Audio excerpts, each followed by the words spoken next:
Okay, tell us when to come on. Bonjour.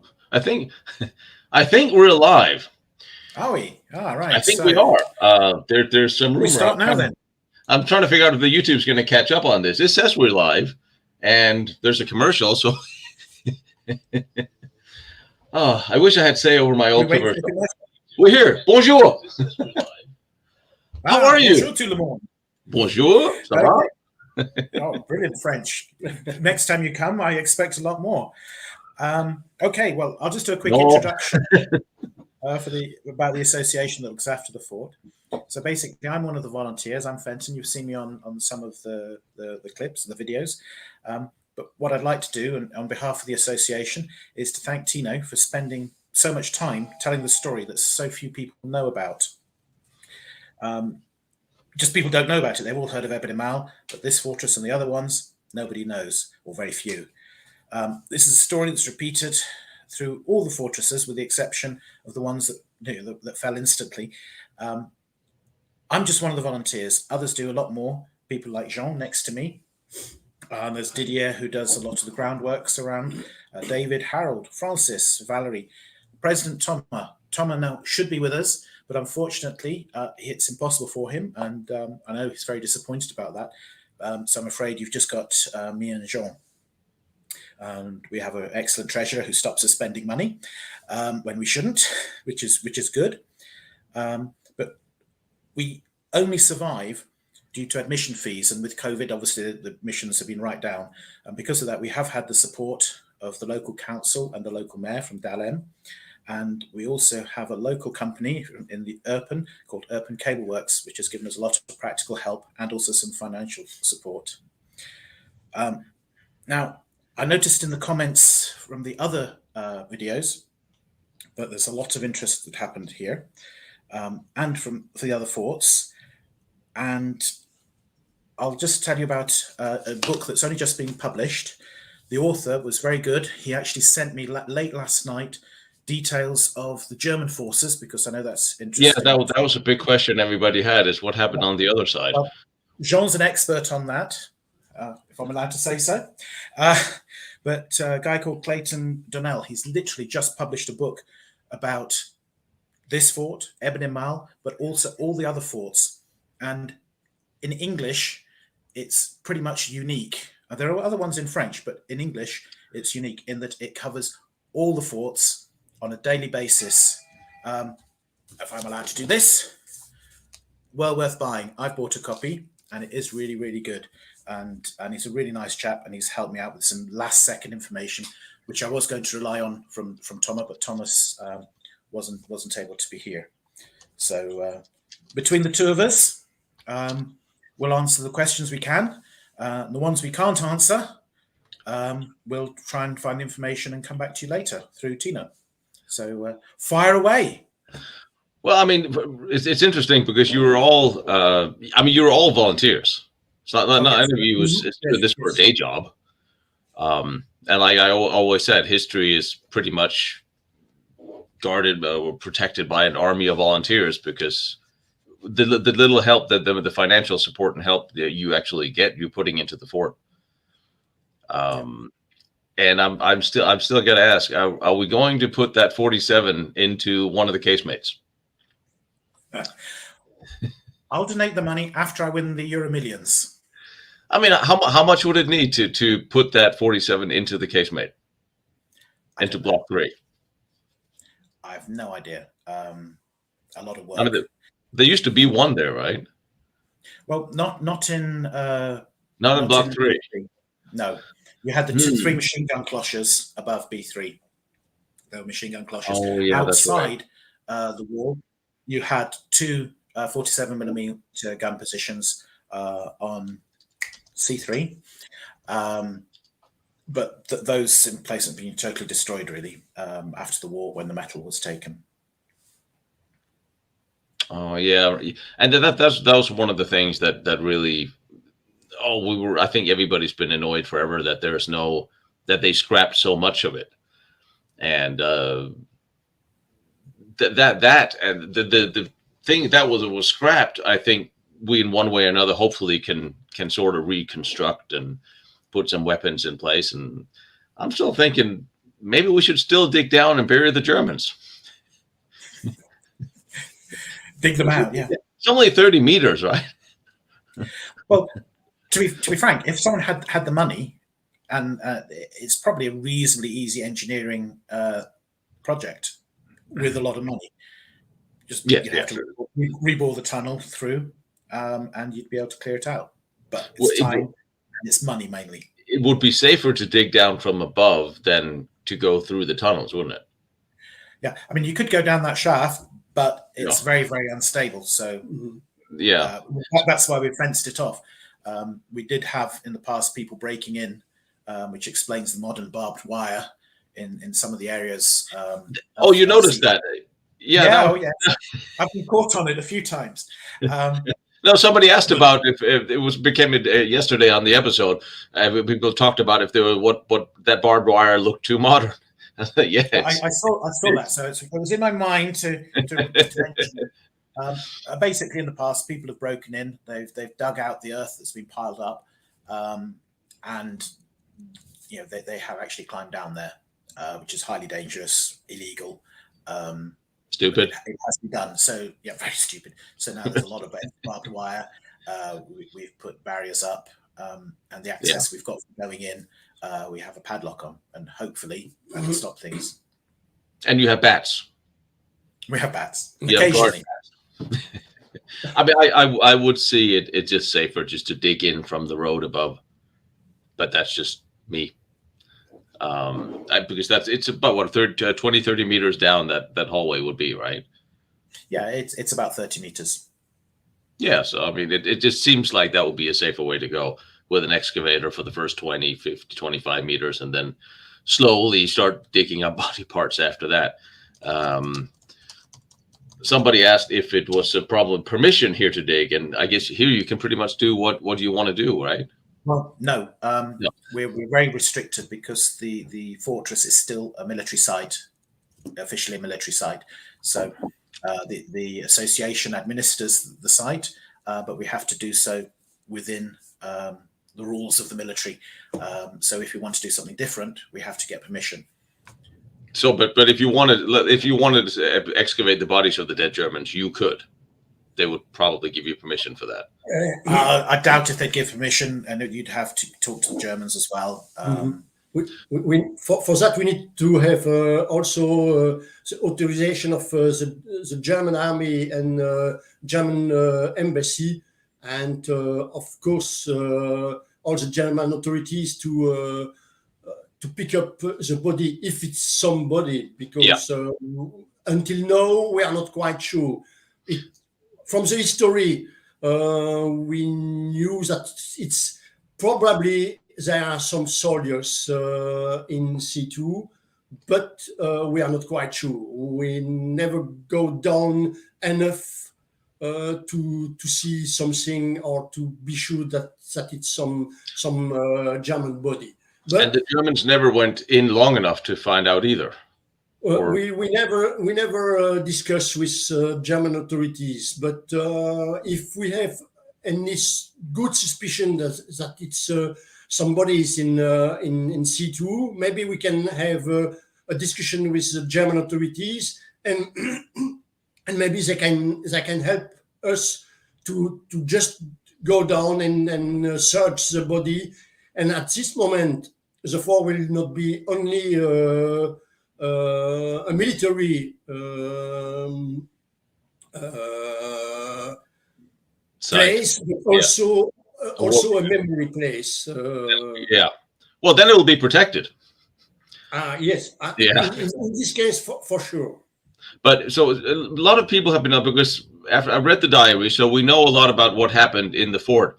What can you tell us about the German side of this? Because we didn't know much about it, and it's quite a lot of units were coming here to the Battle of Fort Aubin, and as we know, it's the strong artillery battle in the beginning of the Second World War, and it's a legend here running by the people that it's more than 1,000 German soldiers that were killed here in Aubin-le-Château.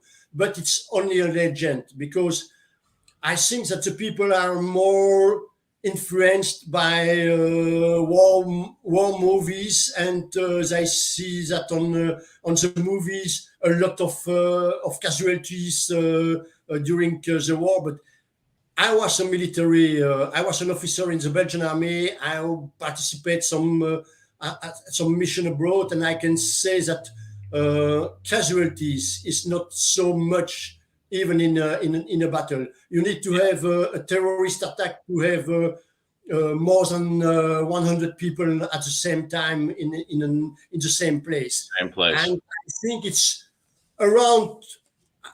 Not quite sure that it's around 100 people, German soldiers that were killed here in Aubin-le-Château.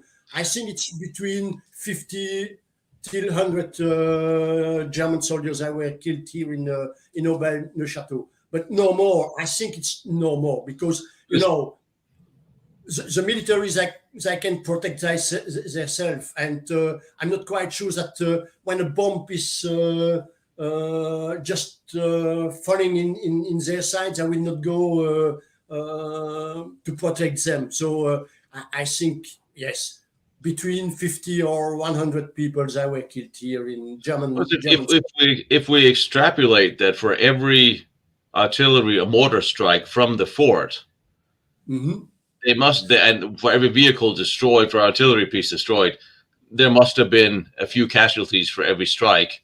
We're still up there. I mean, there must have been casualties given all the equipment of the Germans that was destroyed. And then you have multiple times people, for every one person you have killed, you have multiple times that are injured, whether minor or serious or fatal later. Yes. And until now, what I can say is that I have a book from German military cemetery in the vicinity of Eben-Emal.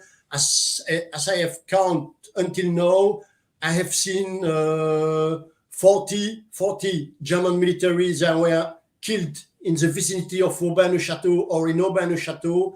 They are still in the German cemetery in Eben-Emal. And for the rest, I think that a lot of people that were killed here were taking away to Germany. So if we need to have more information, I think we need to have information from the German army. And it's quite difficult. Until now, it was quite difficult to have the information, because you need to have some contacts with the German army. And it's sometimes it's quite difficult. But maybe I have some idea to find out the real story about German casualties here in Aubin-le-Château. But I need to take contact with colleagues in the German army, and I will propose that to Thomas, and we will see if we can manage something. We know so much about the fort that it just as for perspective, it would be interesting what the German side is. But I mean, we must know. I mean, I know German soldier military as well, so I think we can all try to reach out, see. They would be interested, if not for the Red Cross, or although the German archives are a little slow to work with sometimes. We know who the German spearhead was in the area. No, 6th. Was that the same unit that took that I can't remember, that took Eben-Emal and then continued? Was that the same spearhead? Because I mean, again, a lot of the German soldiers that fought and survived around Aubin, well, they were killed later. So witnesses is one thing. The unit diaries would be the only ones that definitely would have survived somewhere. So we'd have to find out what units were there, and then go to those units' museums where they probably have the diaries. Well, something that Clayton sent to me was that it was the 6th Army, which isn't the 6th Army the one that ended up in Stalingrad? Yes. But anyway, the Sixth Army attacked the northern forts, elements of the Sixth Army. Oh, well, they probably didn't bring the Belgian Irish with them to Stalingrad. That's hopefully not. But I had a quick look before we came online, and apparently on the internet it's giving a general figure that the entire German killed casualties in May 1940 was about 10,500 in Belgium. Killed. Okay. So, yeah. Well, the internet is always right. Of course it is. Whether that's accurate or not is another question. But a chunk of those would have been here. Yeah, I mean, it would be an interesting, especially if we're going to do, as it has been suggested countless times, that we do the movie or the miniseries. Movie. Okay, who's going to make a great movie? So, well, to make it a movie, well, we have to have a romantic entanglement. So who had an affair with one of the girls in the farms that was blown up? Well, I mean, you'll probably have a living descendant now coming in claiming, suing for libel or. You blew up my farm. So they literally blew up all those nice farm names that I butchered so horribly. They literally shelled everything and they blew everything up that was within eyesight of the fort. Were the civilians of all these evacuated? Well, they were given a very short amount of time to get out. For example, the house, Rosalie's house, right by Block P. I think she had about 30 minutes to get what she could out, and then it was blown up. There's a house at the crossroads, the other end, that was destroyed as well by engineers. And then you had other farms that were hit by shell fire when they thought there were German spotters in there. Yeah, were they there? Were there civilian casualties from all of this? Well, I would hope they'd get out quickly. Certainly, the ones that the Belgians destroyed with the engineers, they were told, right, grab what you can, get out. We're about to blow your house up. But when there's farms 5 miles away that were shelled or mortared, were they given any? We don't have anything on the civilians that may or may not have made it. But I could see them hunker down in their own farm. No, we don't have any information about the casualties, the exact casualties in civilian people here in Aubaine-le-Château or in the vicinity of Aubaine-le-Château. I'm quite sure that it was some casualties, but people when the war is starting, I think that a lot of people. The village of Aubaine-le-Château was not. It was like now. It was only a few farms, farmers and things like that. And in farm you have shelter in the cellar. Yeah, the cellar. Basement. Yes, in the basement. Yeah. So and they have a lot of things to take care about them. They have milk, butter, things like that. So it's not a problem for the farmer to protect themselves. But the exact casualties here in Aubaine-le-Château in the vicinity, we don't have that until now. We have made no search about that. And it's not like it was a surprise, because every 20, 30 years the German would come. Yes, but I think it was more casualties in the First World War because the Germans were surprised to have so much resistance from the force from Liège, and when they are coming back to protect themselves. They were going back to the village, and they were very sad and very bad, and they do bad things in the village at this moment. And I think in 40, in the Second World War, I would say that they were more civilians. They were not so bad. They were not just just warriors. They were also human, and they don't make in the beginning. They don't make a lot of casualties in the civilians because they knew that it was a resistance, because they knew there were some four in the vicinity of Liège, and the casualties in the civilians population, that was later when they occupied the country, but not when they were coming in the beginning of the Second World War. And I wonder if, when you look at World War I, if there's any memories amongst the military commanders of the Franco-Prussian War and some of the civilian resistance, that the occupation during the Franco-Prussian War was not much different than the one during the First World War. And there were civilian casualties, and there were Freineux that was resisting, and civilians that was fighting with the army, and the Germans were retaliating, and you saw some of that in the World War I as well. I mean, locally in World War I, there were several really horrendous massacres of civilians. It just punished a whole town because a German soldier had been shot at coming through.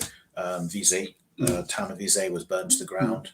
And some quite horrendous massacres of people, civilians, in August 1914. Mm-hmm. So was there a fort here before on World War I? Not at AUBIN. No, you had the inner. At World War I, you had the inner ring of forts, which we've shown on a map before. Yeah. You had Épinal, AUBIN, then Baptiste and Tancremont were built in the 1930s. Mm-hmm. But when the Germans came through in World War I, they came through Visé and north of Liège, from to Visé and to Baptiste. Yeah. You know, and across it was two roads in the First World War. It was two roads. The one is along the Mass, and the other one, it was from Henri Chapelle, La Calamine, Henri Chapelle, Baptiste, and then coming in the vicinity in the surrounder of Liège, from the top of the hills. Yeah, because yes, and for sure, the resistance in the First World War was surprising the German soldiers, and they were very sad about that, and they make a lot of retaliation and massacres in the Belgian civilians population. But during the occupation of the First World War, I think it was less casualties in the civilians population than in the Second World War, because the Second World War, they were more organized. The occupation of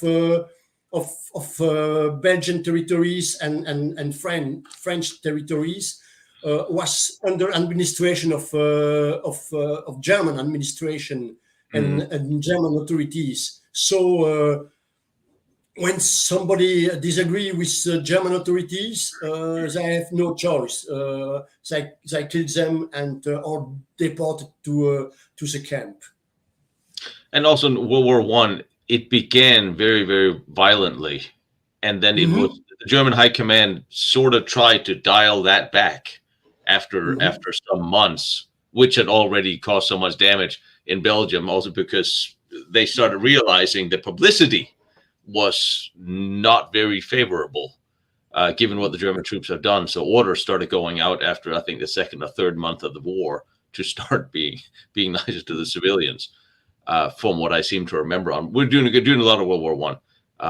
I'm going to be doing, because it all ties together from the Franco-Prussian War to World War I to World War II, but I think in World War II, it was expected that the Germans were coming. War had been declared, and everybody in Belgium and Holland knew that the French and the British was going to settle the scores with the Germans in Belgium and Holland, and I mean, it must be a little frustrating to be Belgium and so they know that every one of these big powers, they're going to fight it out in your backyard instead of in their own.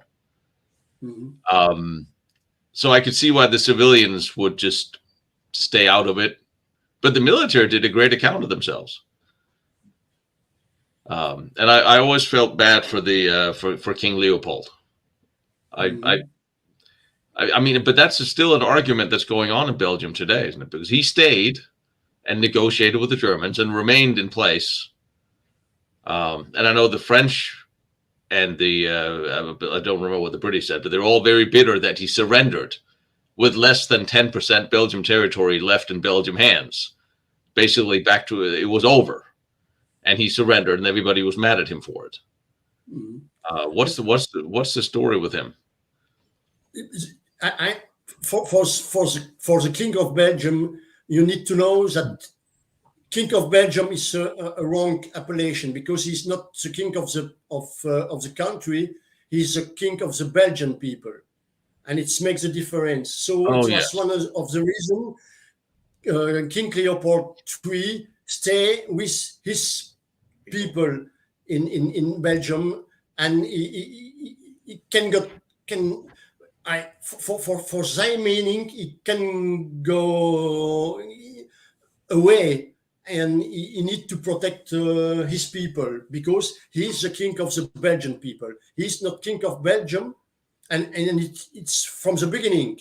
The King Leopold I was not the king of Belgium, but it was the king of Belgian people. And the same for Leopold II, Albert, Leopold III, Baudouin, and until now, Philip. So it's not the king of Belgium, but it's a Belgian king. It's the king of the Belgians rather than king of. Yeah. I don't. Yeah. And when we get into, so it's quite a difference. It is. It's not the same. But Belgium and Holland, and you have all these different fractions. Was that the right word? Yes. Peoples that don't agree. Fractions, and that's why when the prisoners that was taken both at Ibn and here and during the fighting, let me see if I remember this correctly, but the Flemish were being courted by the Germans and were being released earlier, and some of them joined the SS, not from here, but there was a Flemish. No, what was that? The Walloons. Break this down for me, because you're there, and all these different. The Flemish, the French speakers basically stayed in prison till the end of the war, and the Flemish soldiers were released. I think they had to promise that they wouldn't take up arms, but they were released. So I think that probably caused some tensions later on, because the Walloon soldiers remained in prison, prisoner of war camps, and the others didn't, I think. Mm-hmm. I know that the Germans were courting the Walloons, and there was a Walloon SS regiment or battalion, I don't remember, as well. Yes. It gets a little complicated when you put that into the mix. Very complicated. Yes, but that was the rising of the National Socialism in Germany, who had some adepts here in Belgium and in Wallonia too. So one of the leader of the National Socialism Party here in Belgium was I don't remember the name. We have was it Legrand? No, pas Legrand. We have a book here with his name. Not the Grell. I don't remember. The Rexists. Oh. Yes. So you had Leon de Grell, who managed to flee and arrived in Spain. Yes. Leon de Grell. Leon de Grell. Yes, Leon de Grell. Yes, correct. Yeah, you know more than we do. Well, he's a very interesting character. Actually, he is a very interesting character in the sign of, you could say he was the only politician one of the few politicians that actually joined Well, he joined up with the SS as a private after he had failed win an election, and then, well, he was put in prison he was in prison in France, and he was then, when the Germans took over, he went back to Belgium and tried to become head of the occupation party, for lack of a better word. But he didn't really get the backing from anybody in Berlin, so they put somebody else in whose name I don't remember. And Leon, he joined the SS and rose all the way to the rank. He was the one that Hitler said if he ever had a son, he would be like him. Became ranking in the SS, but it was like he was only one of the few politicians that started from the bottom in the army. You got to give him that. And his family was killed at their farm. I think his brother was killed by the Belgian resistance towards the end of the war, and that led to other atrocities. And it was a mess. But it's an interesting story. But because if it had been an American Civil War story, we could make the movie of his life. But we can't really. I think it will not be good accepted here in Belgium. I don't think it's as I said, I think it will be it's a delicate subject here just a little. Till now, it's a delicate. But that was the reality of pretty much all countries. Those are left on the right side of all European countries after World War I, and well, that went to where it went. I have an interesting question about the fort that keeps coming up, which leads into why I may have drone problems. Why is your fort blurry on Google Earth? Military site. Is it still because it's a military site, right? Yes. That's why, and it's really annoying. Google Maps only put that in the last few years because, say, 5 or 6 years ago, if you looked on the satellite view, you could see the triangle perfectly. You could see Baptiste. No, you can't. They're hazed out. For me, it's totally pointless because they're redundant military sites. But there must be a list somewhere which Google has been given of all military sites, and they've hazed them out. And, that's probably why I had problems with the drone, because there's also going to, because that links up to whatever satellite, whatever map, so it knows where it is. And there's probably there's a restricted fly zone over most military sites. Then usually I get a notice so you can punch in a number. Do you have permission? Do you know what you're doing? And you say yes, and then they send you a number, you put it in, and then you can fly. But I wasn't given that option when I stood on the bank that day.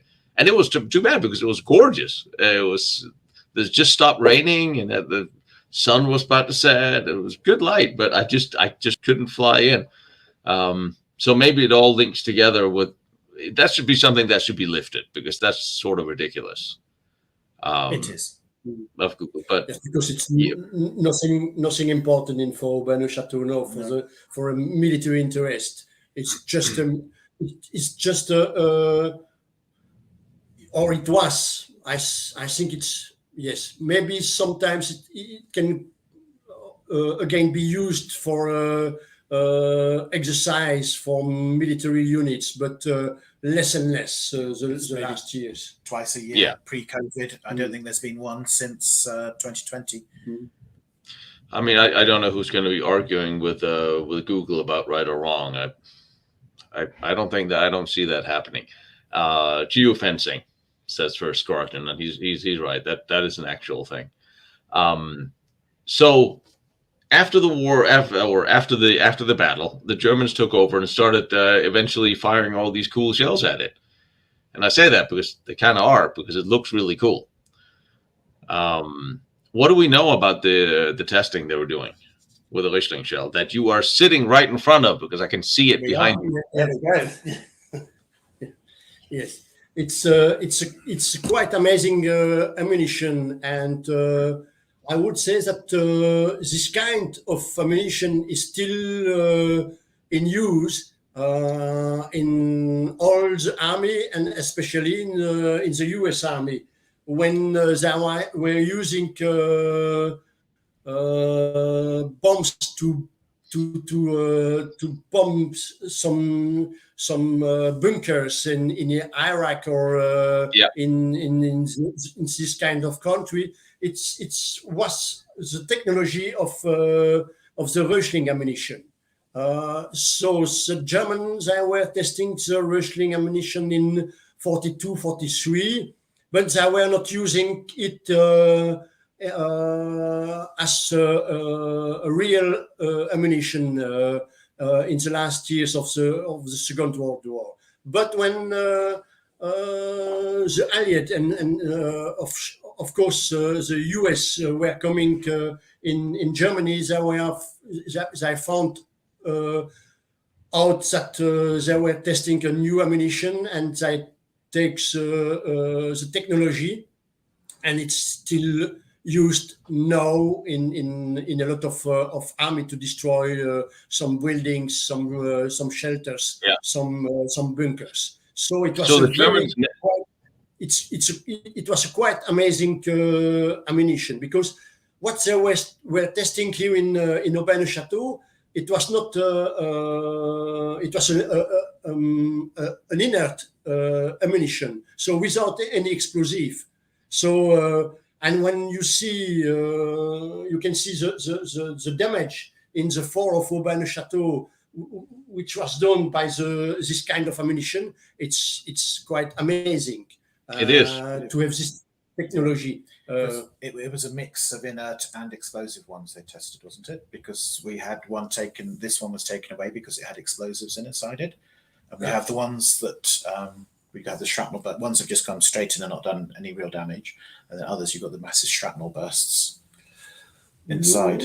I think it was no explosive ammunition, because when the EID unit from Belgium were taking care about this ammunition, I said it was no explosive inside the ammunition. We'll look more at that, because. So do we know how the fuse system worked? How did it actually work with the void detection and penetrating all this dirt and ground and rebar? How did it work? It was a sub-caliber ammunition, and they were using that in artillery guns. So with a circle around the ammunition, and the circle was going back down from the when the ammunition was going out of the gun, and they were firing very high in the air. Approximately 2-3 kilometers high in the air, and the ammunition was just going from the top with his white and with some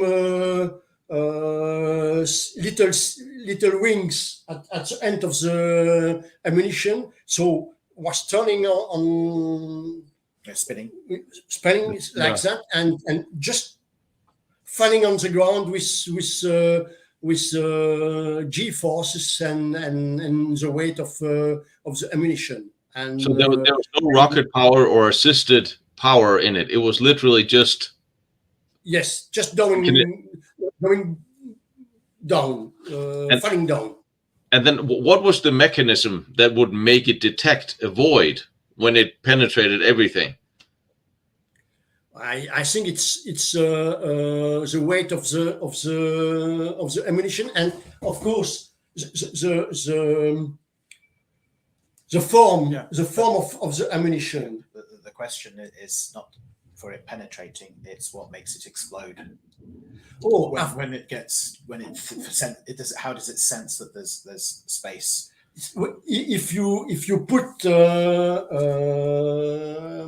explosive in the head of the ammunition, you need to have a fuse. So, but the fuse wasn't it screwed on the back? Because I was told that there was a fuse at the back of it that would detect open space. Maybe, but I'm not quite sure. I think we need to do more research on it. Because I was you weren't there. You're far too young.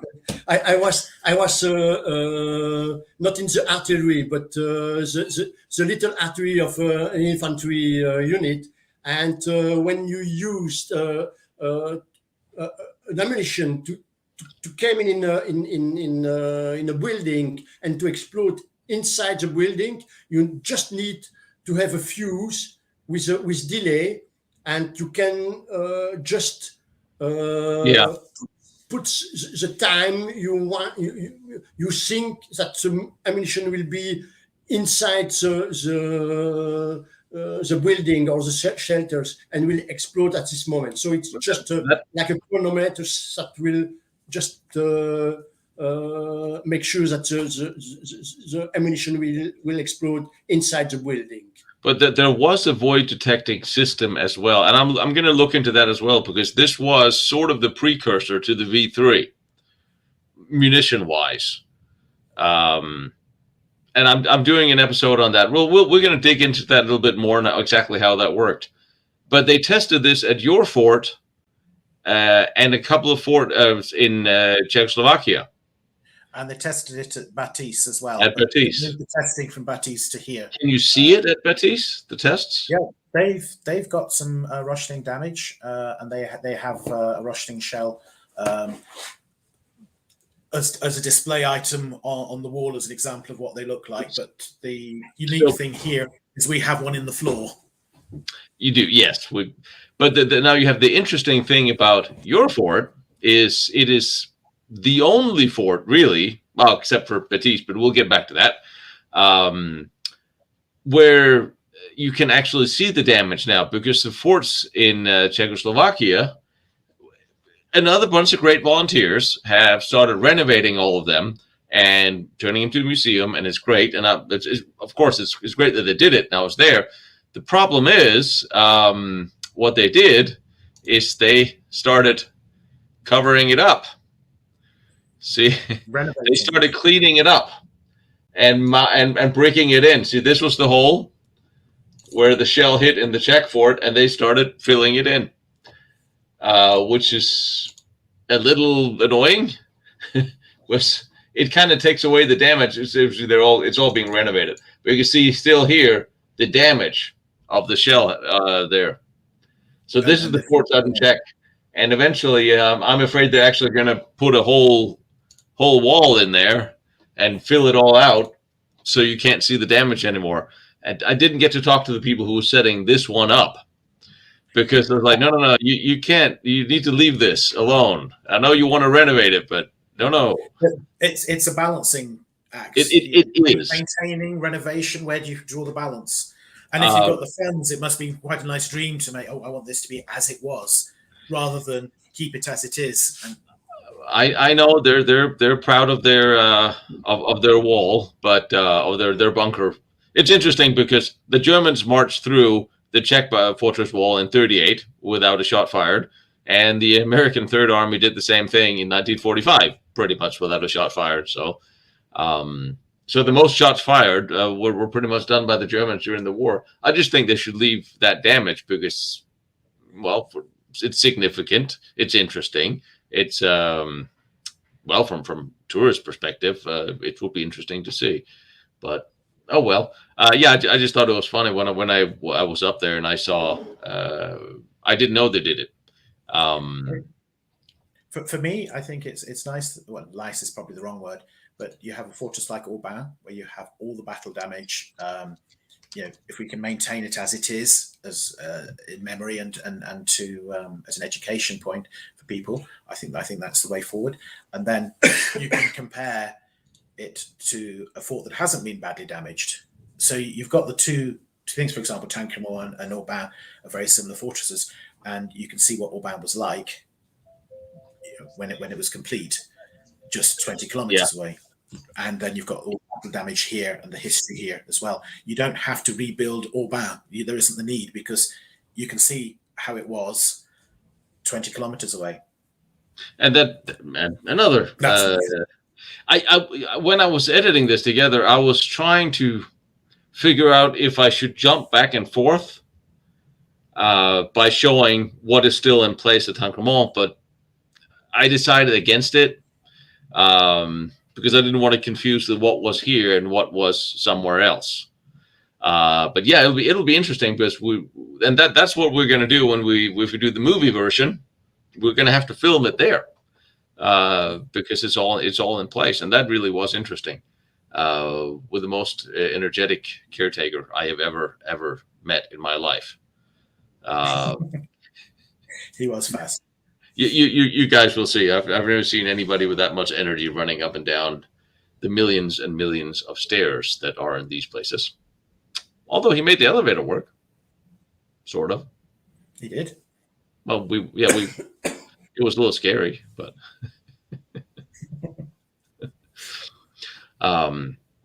So when do you think you guys are going to be open again this year for visitors? Well, we should be open March. We basically it's the third Sunday of the month from March through till November. We have to be a little bit more careful if there are any restrictions with COVID.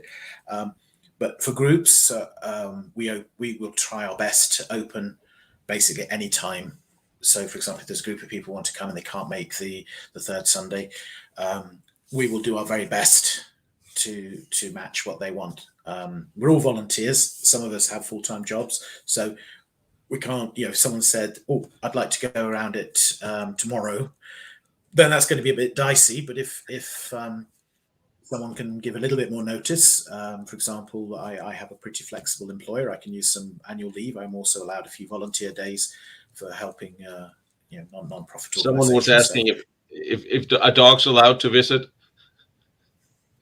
Oh, I have 3 dogs. Like, I'm pretty sure dogs will be fine. I think there's a whole lot they can ruin there. There's no problem with dogs unless they're guard dogs that want to eat visitors, or they're tired and old. Sorry, or if they're old dogs, the stairs might be a thing. Oh yeah, you don't want an old dog, and you don't want a dog with very short legs. Yeah, that would be. Makes you want to carry it.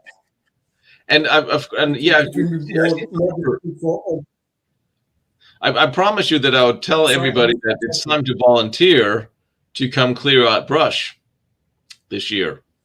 Didn't we have that conversation? So we all need to show up at the port for a week. Any volunteers are welcome.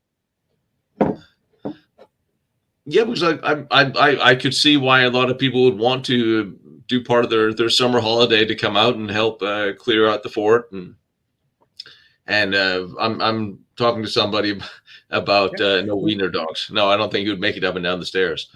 It would be a miserable wiener dog experience. And I think we should the automatic rifles that would go up in block 3. I think we should find some replicas and put in there. I think that would definitely be a thing. And I think that's something that we should all try to maybe put a little. When I get a price on those, get a little fundraiser going, get you guys some guns in there. I think that would be, and then of course everybody needs to come out clear. There's a lot of brush and bunnies, but all the bunnies and how about if we all come out, one guy with a shotgun, and everybody cleans out brush, and for all the bunnies and all the Bambis that jumps out and get shot and eaten, so we have dinner and work. Big problem. I mean, you have some interesting wildlife there. I noticed a question earlier, and apparently I think I spoke a bit too fast. They were asking about the book that I quickly mentioned. So if I'm allowed to, I'll just, if people do want it, the author told me that it starts off with the Ebony Mal largely on the title. Basically, the publisher said, everyone's heard of Ebony Mal, you have to have it on there. Yeah, I thought about that. But because it's a daily, chapter 1 is Ebony Mal. The next 15 chapters are all the other forts around Liège and Namur. So I think it's available on Amazon.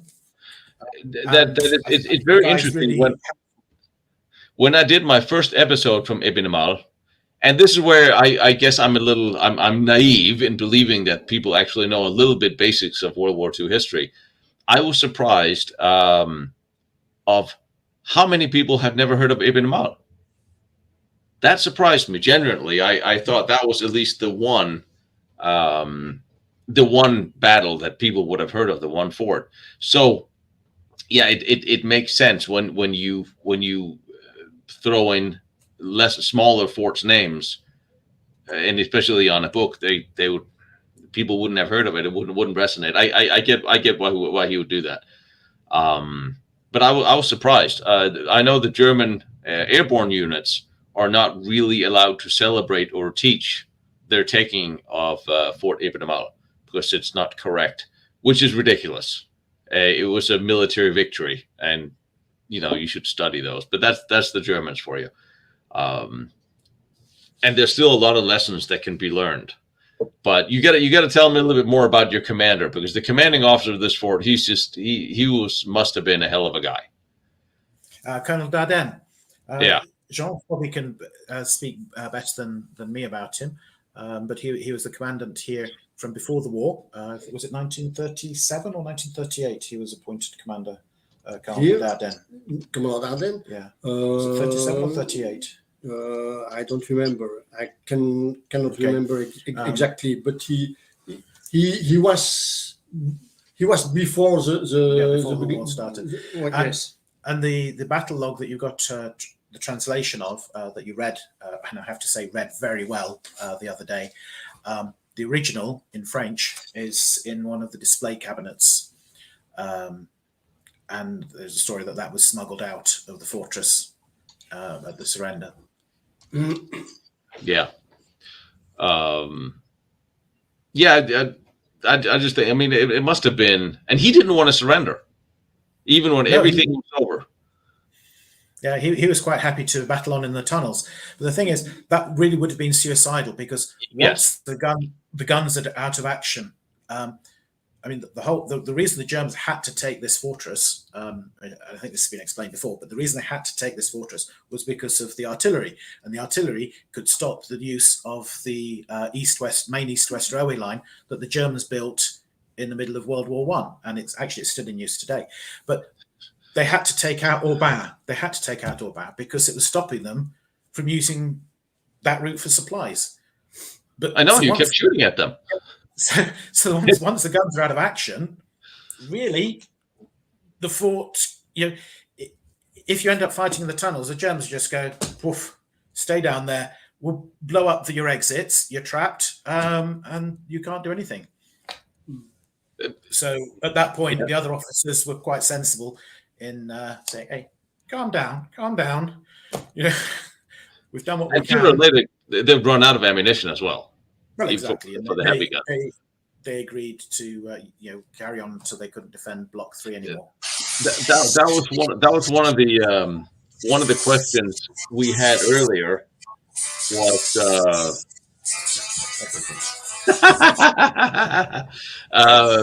was one of the questions we had earlier. How much ammunition stock did they actually have? Because and mortar rounds, they kept firing.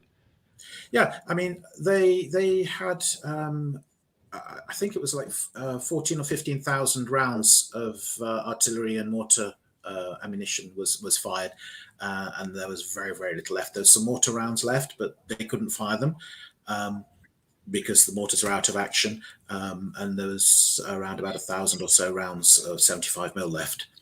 But you've seen the giant chambers; they were just stacked full of munitions. So the pictures you have from the mortar block, are they actually what is in the mortar block now? It is, isn't it? Let me get that one up. You better put one up.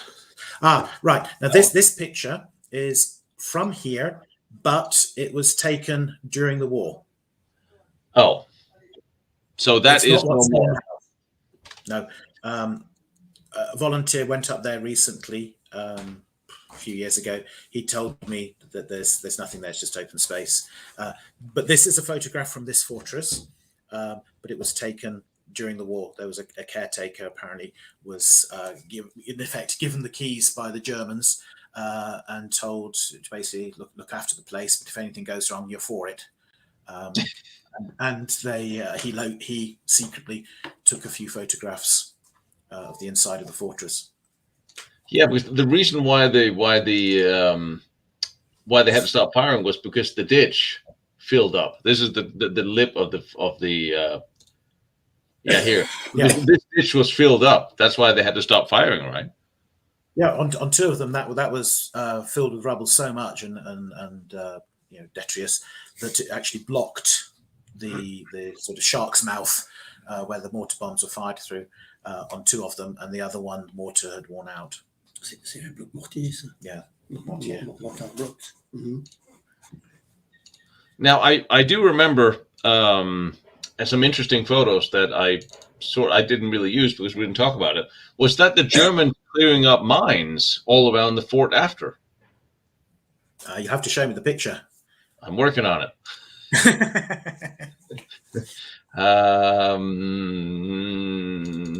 I thought it was one of the subfolders at the Battle of the End, but maybe it's the l'Allemand per four. Maybe this is it. Nope, that's the Germans shelling the fort. I'm trying to remember my high school French here. Here we go. Is it one where they're walking across a field and they're carrying something between them? Yeah, here it is. That one's a shaped charge, I believe. Let's see. So the ones where they were doing these? Well, that was not them. These.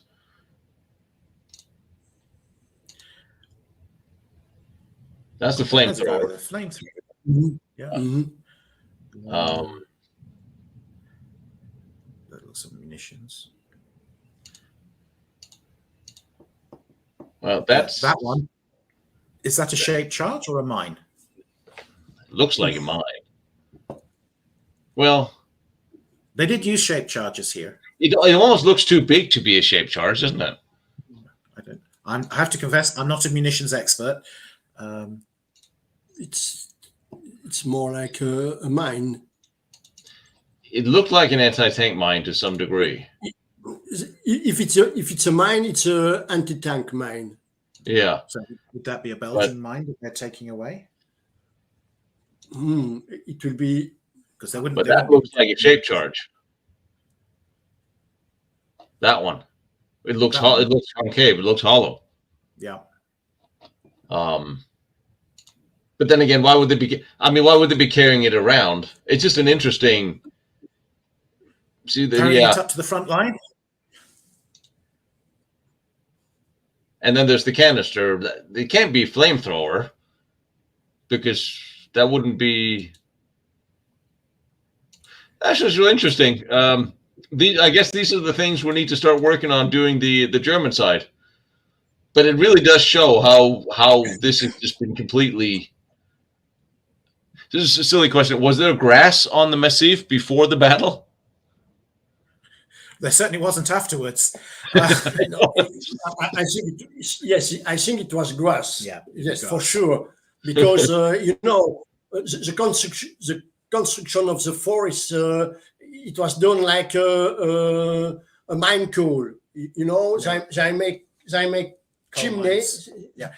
You dig a shaft and you dig the tunnels connecting. Yes. The area, well, not now, but was a big coal mining area with coal mines absolutely everywhere. So they used coal mining technology, in effect, to build the tunnel or dig the tunnels out. And then where you have the blocks, for example, the mortar block and the B1 and B2 couplers, B3 also.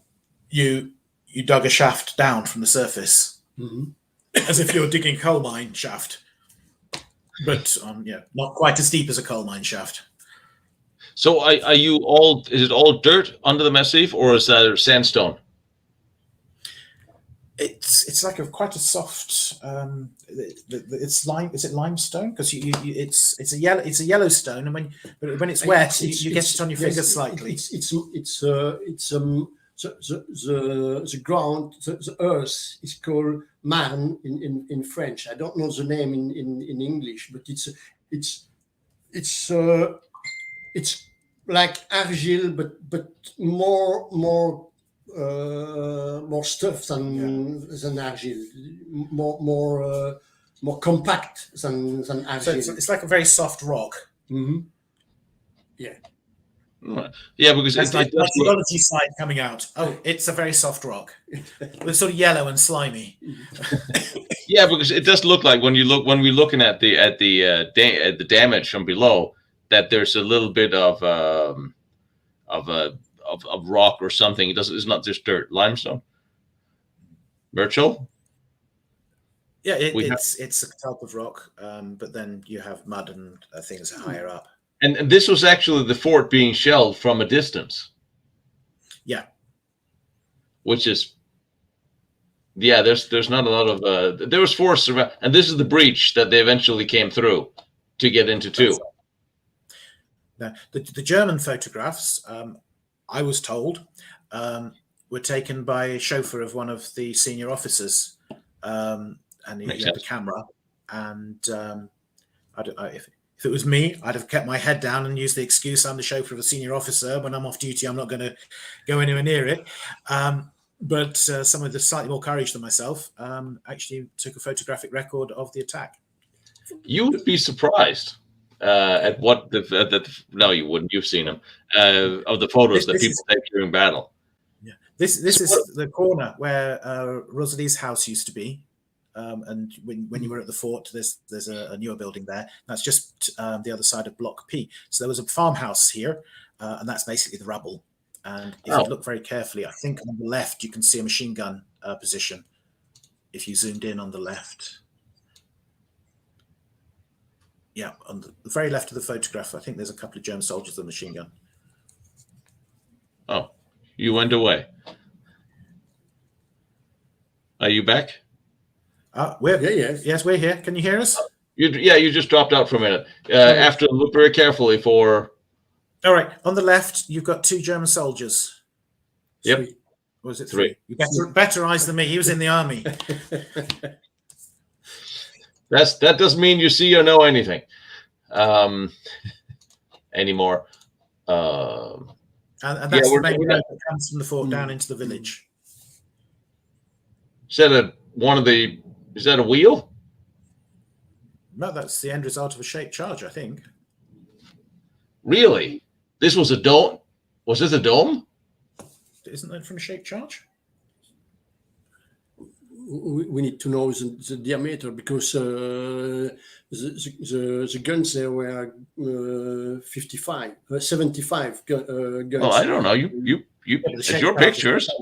The shaped charges were physically placed in place. They weren't fired like they used at Tebet Mal, the shaped charge. I always thought it was a wheel that had come off something. No, but don't think so.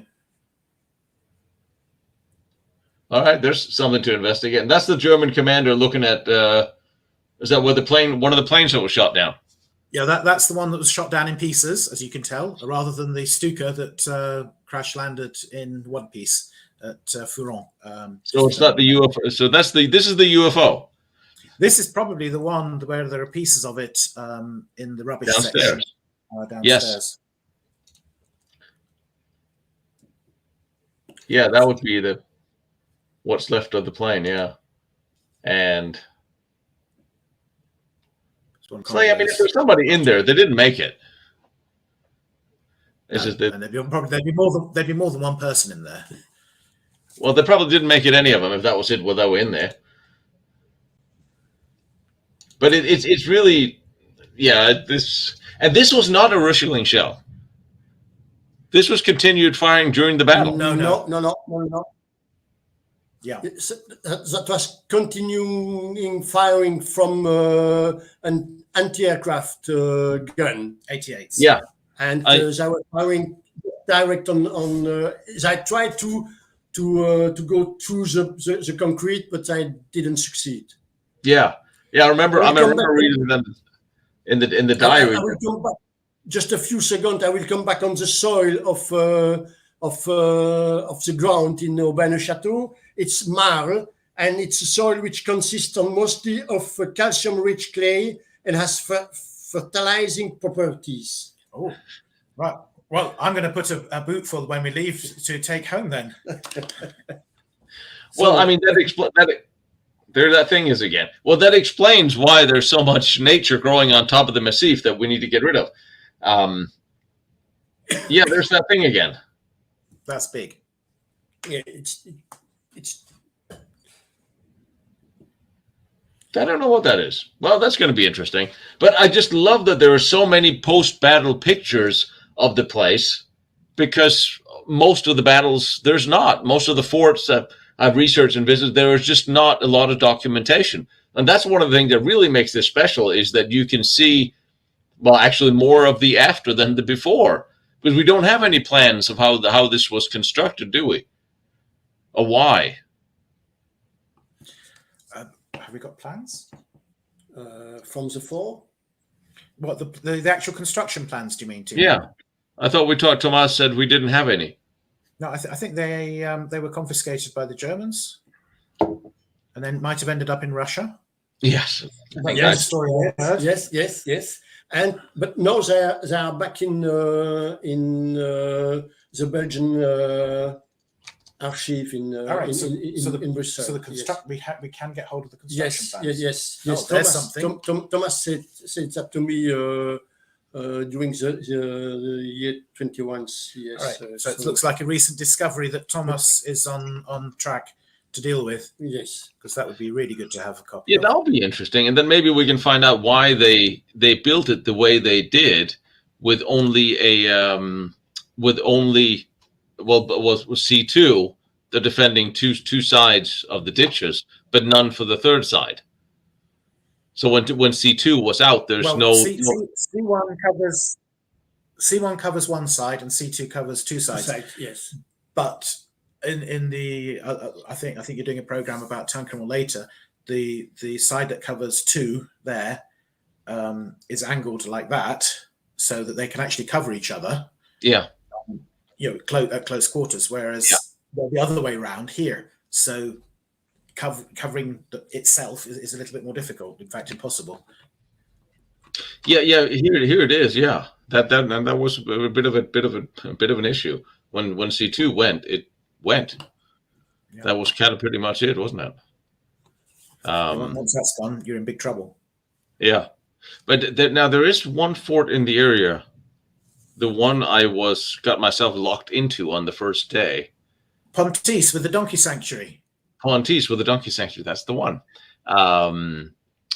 No, we're not putting a Panzerfaust on a donkey, not even to test it out. Before someone asks, I know someone's going to ask.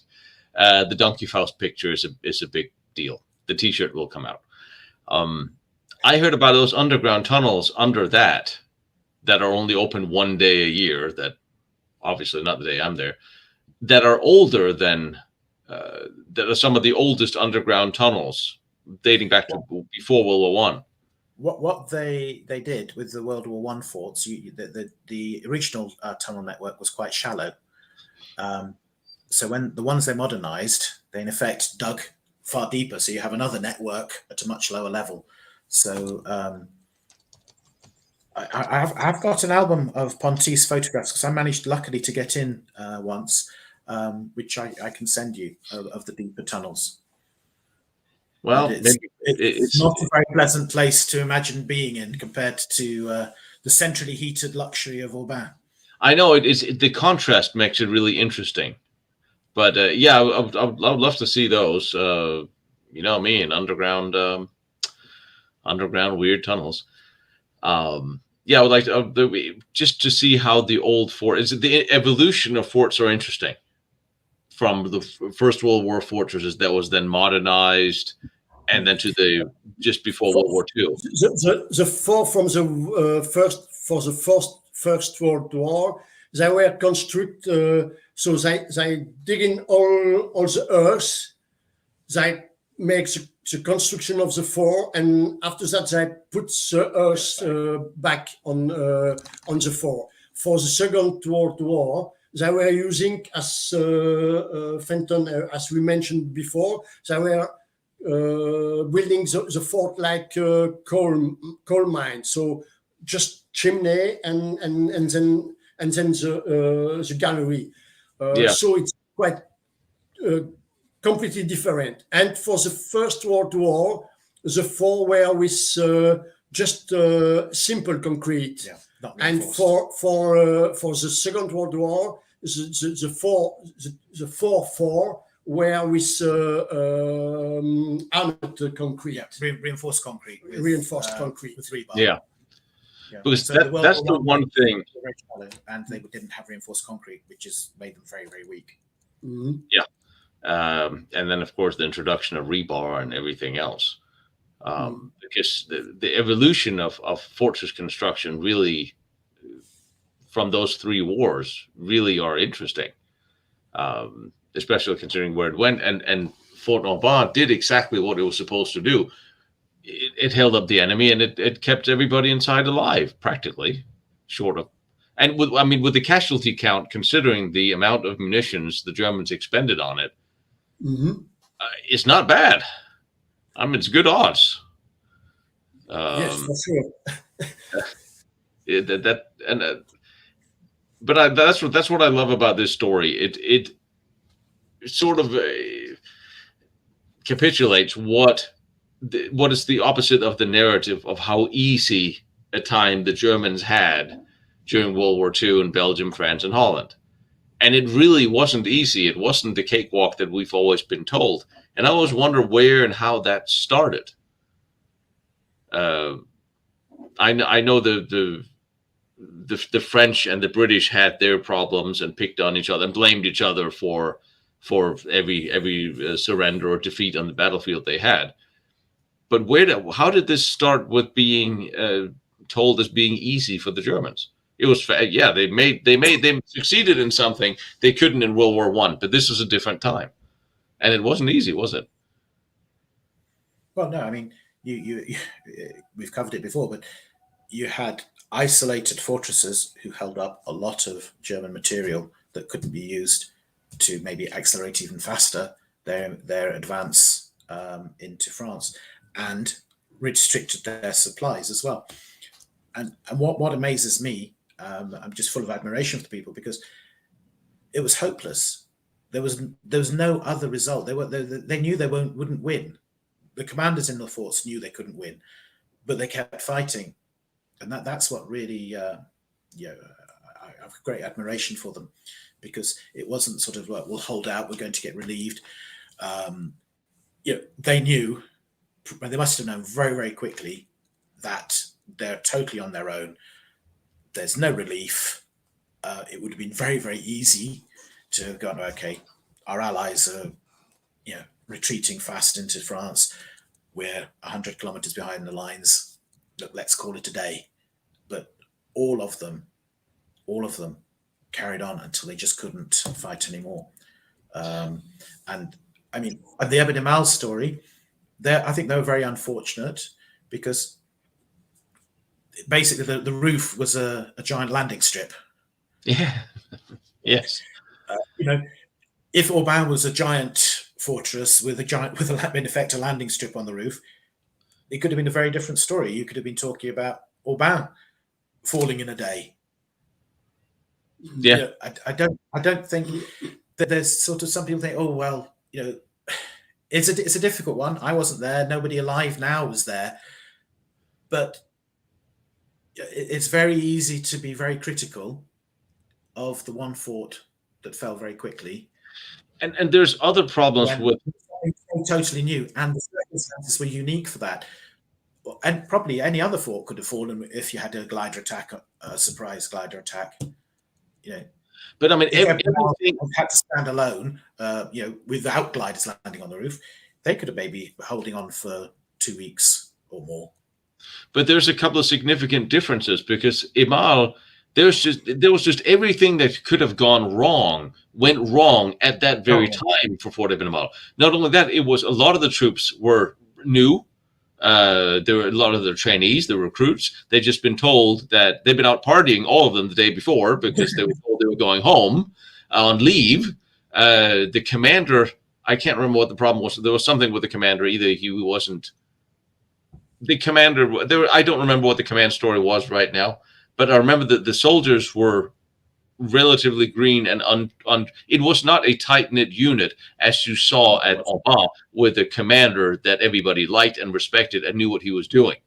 you had at this very time at Emal, you had all these different things that went against a coherent defense. It wasn't trained troops. They were not well trained on the equipment. They didn't have the ammunition where they needed it. The firing pins had been removed for some reason. I mean, everything that could have gone wrong at Fort Ibn Mal went wrong. And you can also say during the rounds, if everything at Fort Ibn Mal had been done right, and after the best training, after everything had been, it could have gone very different for the Germans. So I think that the fact that Emal was big and famous and fell so fast sort of tainted in memories post fact all the other forts who stood and fought until some of them the day after the last day of the battles. Yeah. Which is why we're doing this, because that's not how the Belgians were at all.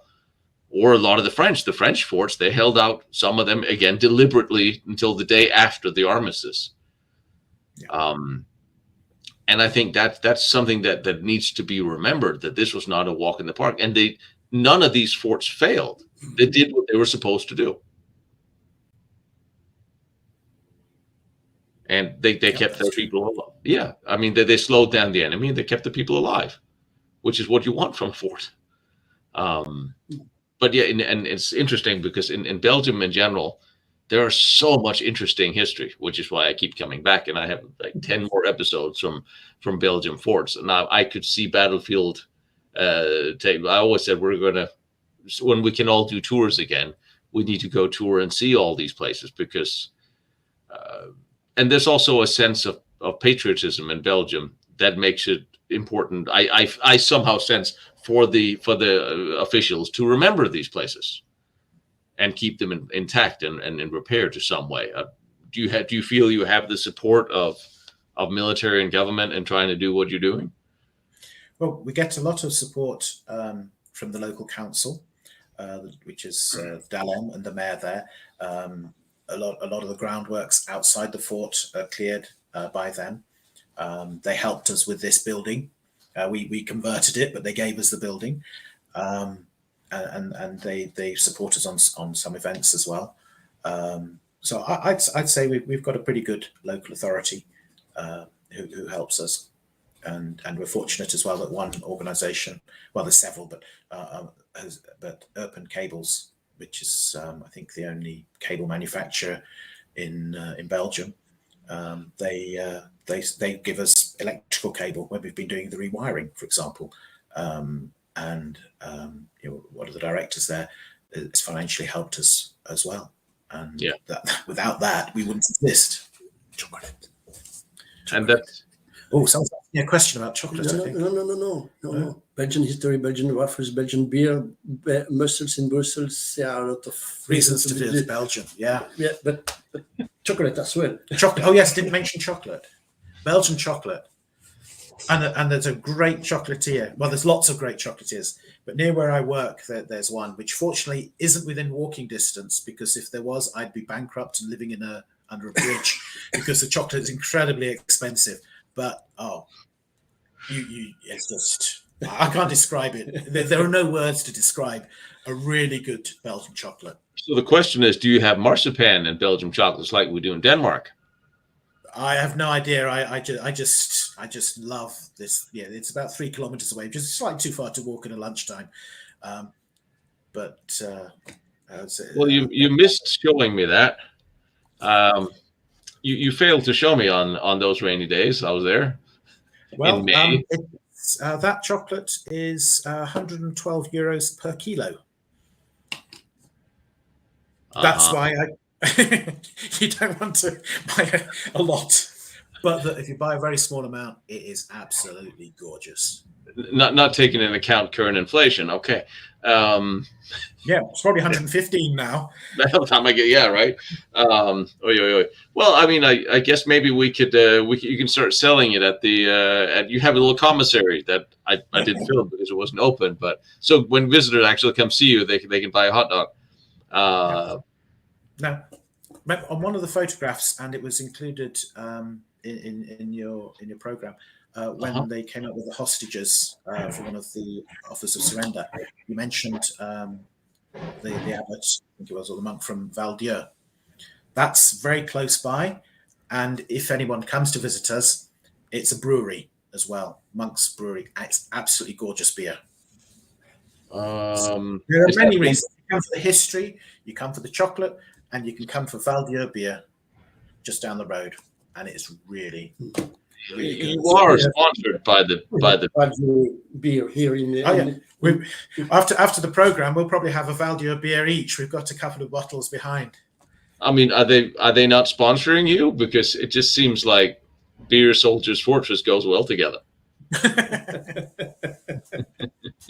I see something, especially if we're all going to be plowing up the fields and getting rid of all the nature on top. We regularly get given souvenirs from the fields by the farmers. I mean, we talked about metal detecting in the fields around, and I saw the collection of stuff that you found and Tomas found. You guys still go? Did you get your metal detector out? I haven't. To be honest, I'm not entirely sure about the legalities of it. So, I'd have to say no comment, even if I did. I would say ignorance. I don't know, but I see every week people are doing it. People doing it in where I live. It's also ultimate military area, and they were trying to yes. Yeah. It's probably fine until you blow up. In which case, you really have bigger problems than whatever they're going to throw at you legally. It's like, fine, sue me. I from what I understand is some of the battlefields like Verdun, because it is pretty much one large grave, metal detecting is not allowed. Some places in Poland are not, other places are. I think it's almost as much a local as a... I really don't know. I always just go with forgiveness rather than permission, because you never get permission for anything you ask for in this world when it comes to military history. I found metal detecting is forbidden in Belgium. Says somebody with a name that sort of gives me the idea that he's a local. And hang on, that was not the one I want. One I wanted was this one. Orval Brewery, isn't that in the Ardennes? It's in the Ardennes, yes. Yeah. So it's about 50 kilometers probably from here, 50, 60 kilometers. 50? No, a little bit more. Yeah. 75, something like that, yes. Yeah. You can walk to the Val-Dieu Brewery. You can't walk to the Orval one. So Orval is the best one. Sorry. Well, looks like we're going to have bottles of beer here, and we have to compare them. So now we're on my program. We are now sponsoring other people's books and other people's beer. I do think I should. You have the contact to the author of the book, right? Yeah. Can I wave it at the screen again, and I'll tell you who he is? Am I allowed to do that again? I was thinking about having him on the show, having him come on one of these. Because since I spent all this time I'm doing. Yeah, I mean, would you connect us? Yeah, I can send you his details. He'd be, I'm sure, a very, very interesting person to talk to. A guy called, in case anyone's listening, Clayton Donnell. He's written several history books. Do you want the publisher's name? I can open it and have a look. No.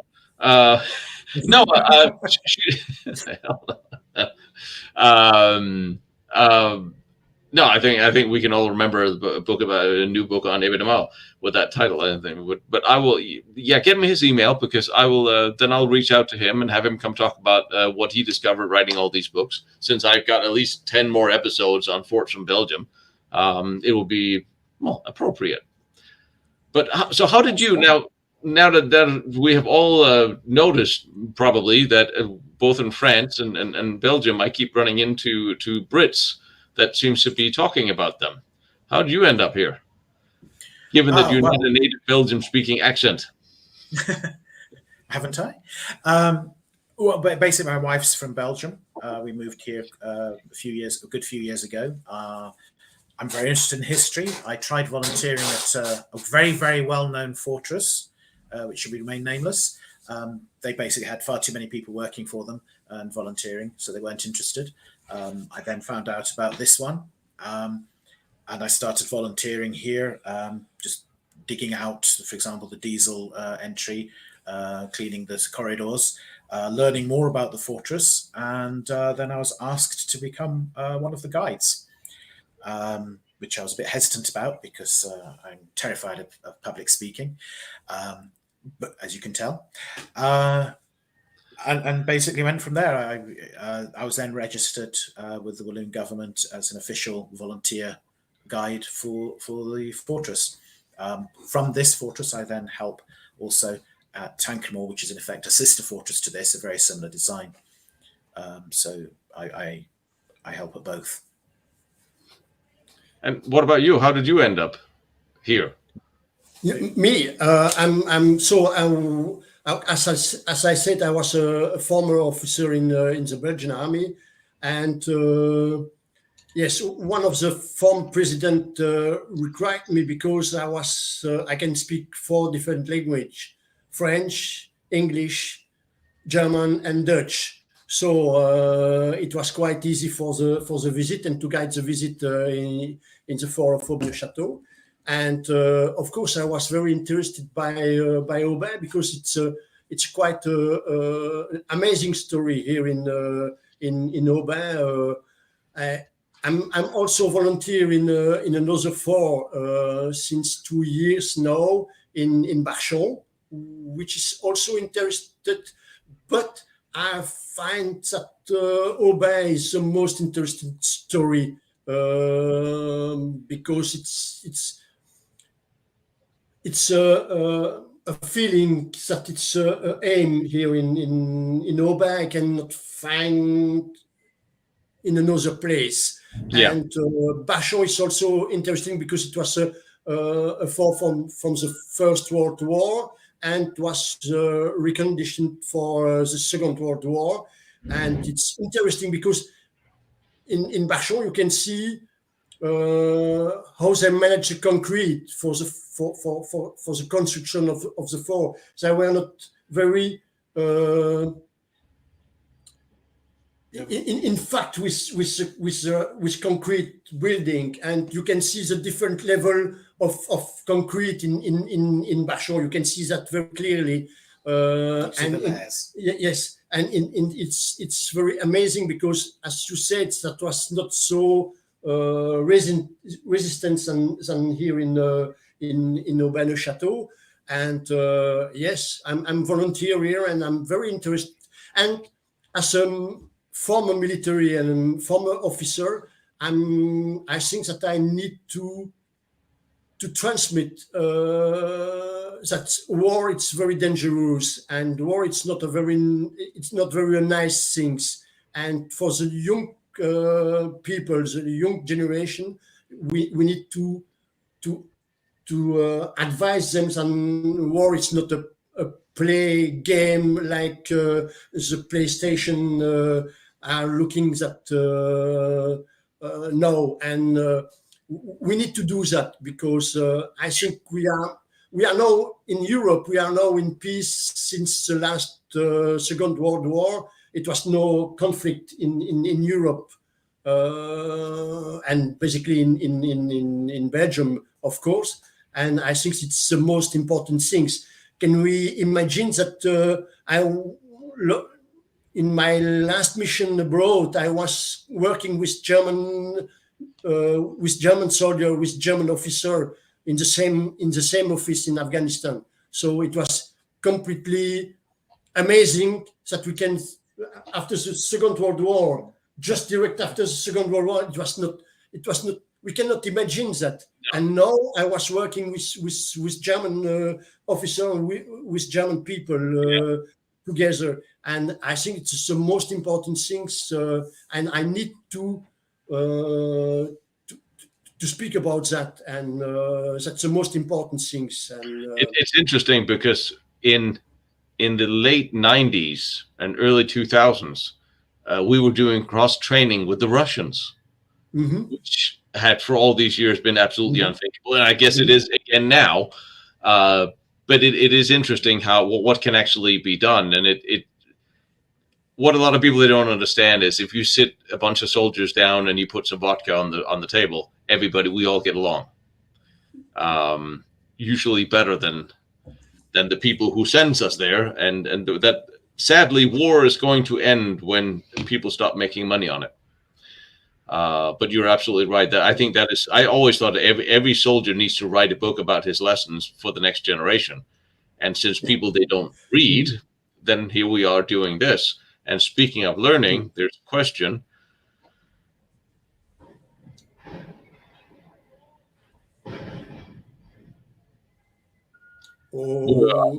I think yes, we are open. We are open to work with universities. It depends on the subject, what I will speak about, or what I will. Yeah, but also we've had students from the University of Liège helping us. For example, you have to do projects as part of your studies. I mean, one of them helped design the museum route for the route through the museum for it to be most effective. I'm pretty sure they dealt with Thomas quite a lot. So yeah, that's an individual student thinking, "Oh, I need to do a project," and they contacted us. But sort of formal links, I don't think so. No. Until now. But we'd be very happy to. Someone asked, it's slightly up the screen slightly, I noticed, that if we're only open the third Sunday of the month, that's our sort of open afternoon. We can't do it every Sunday. We're volunteers, we have families, we just can't. But as I mentioned earlier, if someone can't make it on the third Sunday, we will always do our very, very best to help out for a group or individual. But last summer, the summer of 21, we were open every Sunday. Yeah, we tried that for like August. We were open every Sunday, but we can't do that throughout the whole year. But if people then wanted to show up with groups, then so we can still, but basically write you, and if they want to get in, we'll see you can make it work. And for example, when I've been working on the fort and I've been working on the top, if I've seen someone at the War Memorial, I've gone down that long pathway and asked if they're interested in having a look at the fortress, and quite often they've said yes. There might not be time for a full tour, but I've given them a taster, and when I have had time, I've shown them in deep inside as well. But it's really, and that's hard to explain on a video tour for people to see it outside. But there is something about this fort that's different. This is, and Lord knows I see a lot of them, and there's just something about this, and that's probably why it took me so long to wrap my head around this video. Not the technical issues, but because there's something special about this place, and I don't know if it's because it comes with a legacy and a battle story that's just so full of heroics, but there is something there's something about this place that's different, that feels different, and it's really hard to explain until you've been there. And because you can go through forts and you can see things, and even forts that have more equipment, it's not about that. There's just something else here. And I don't know if it's because of the passion of you guys that are running it, or because of the history, but this is a special place, and it needs to be visited, because I don't know if it'll really come across until you walk the halls. Thanks a lot for that. And as I said, yes, when I began to be a volunteer here in Untitled Chapter, I had a special feeling. I don't know why. I cannot explain that. I don't have the same feeling in Barchon, for example, and I cannot explain why. But it's something in here in the fortress that there is just keep me very interested, and yes, that's a special feeling. And it was, and it's funny because I don't, when I'm out and I have a month to film, or however long I have, I try to at least see a fort every week and every day and film it. And a lot of times I don't have time to reflect over it while I'm there, because I want to make sure I get everything so I can present it, and then I can think about it and reflect on it and research it more when I get home. And when I found AUBIN and I looked up and said, well, I know they scrapped everything and not much. I kind of walked into it, go like, well, and then you make that drive up, and I remember the day we met, and the sun is just, it was early in the morning and little haze, and it was the most gorgeous day ever, despite the fact that it was raining and cold every other one. And you're standing on that hilltop, and I'm like, oh, this is interesting. But when we started going through the fort, all of a sudden it becomes personal. It talks to you.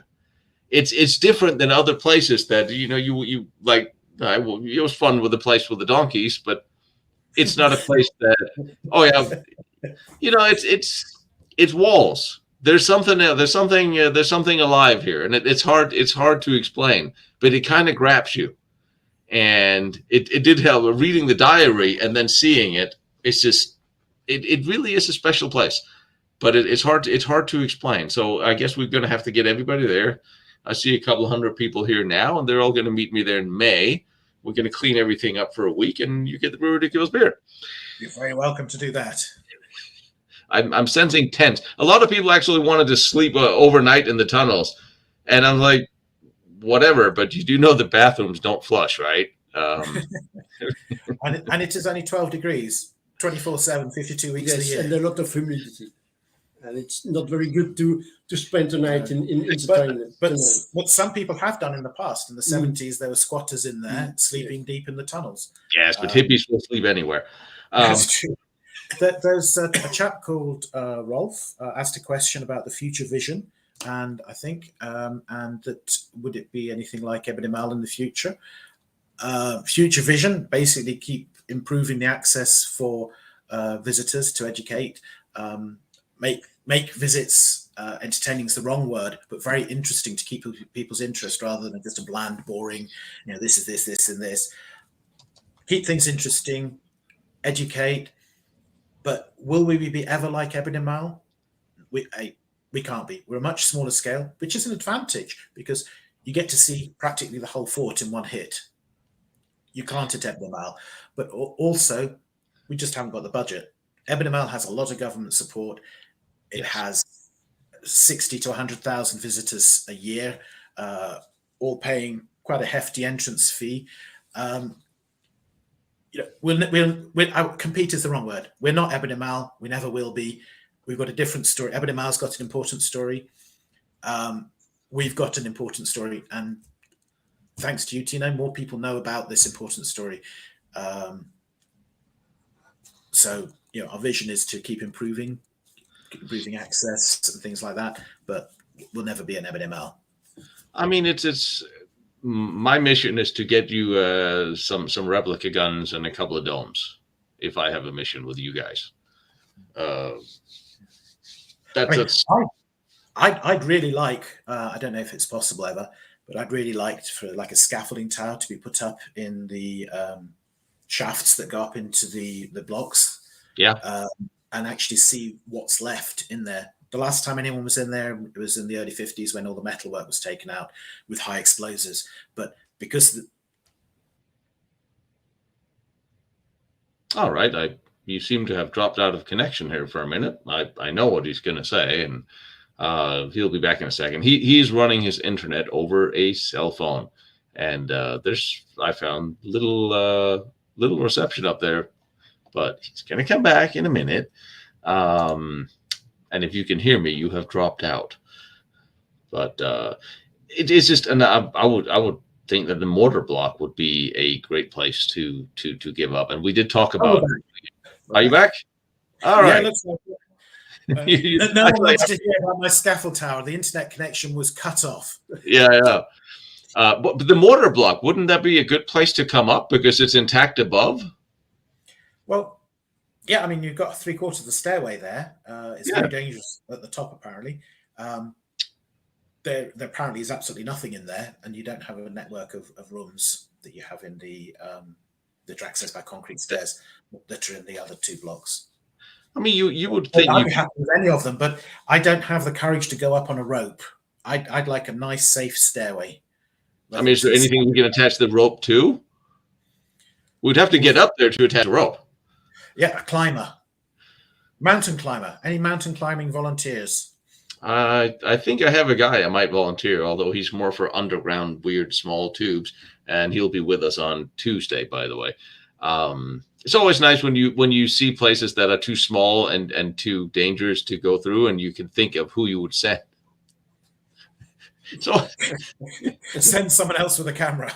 Yeah, so preferably somebody skinnier. I have found.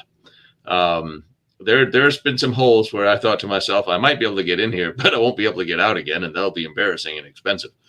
All right, so scaffolding. Well, a construction company can put up scaffolding. It's only 30 meters. That might actually, you know what? That might not actually be undoable, just to make up a word. All right, so we have a plan. Now we just need a whole bunch more money. But are you? Yeah, I can see you're moving, so you're still there. And we're going to go to that other fort that you're volunteering for when I come back. Both of you. And yeah, I figure I'll be back out there in a couple of months when everything when the mandatory winter has calmed down. But it was good seeing you guys. Okay. And I'll see you guys again because I want to do some more drone shots and some for shorter episode. But I guess I'll see you in a couple. Very welcome. It'd be great to see you and other people as well. That's right. And you now they have the website sitting down here. I'll get in touch with the author, and I hope Tomas not here because his hand was wounded in duty a couple of years ago, and he's still dealing with the surgery from that. But please give him my best. And yeah, unless we have to do a Star Wars thing and give him a new hand, I hope he'll be okay. And yes, Kawiak Jones, and he'll be on with me on Tuesday when we talk about what he found underground. He is a slender young man who likes to crawl around in very small, tight, weird places that I am afraid I couldn't because I'm pretty sure I outweigh him by 50%. Of course, we have a young volunteer here, Lady. She'll crawl in all these places too, right? And I'll see you guys in a couple of months, and stay in touch. Sure. And thank you ever so much. If I need to send you some cough drops from America, we have some great over-the-counter crap here. Let me know. Thank you. Thank you. Yes, email with that author. Then I'll get on with him. See what I'm sure. I'll send you the details. No worries, no rush. All right, brother. And Chinook Scaffold. We have a phone number. Okay. All right, you guys. You take care, and I'll see you in a couple of months. And thank you. Thank you very much. And thank you all the viewers. And au revoir. Bonne nuit. Bye.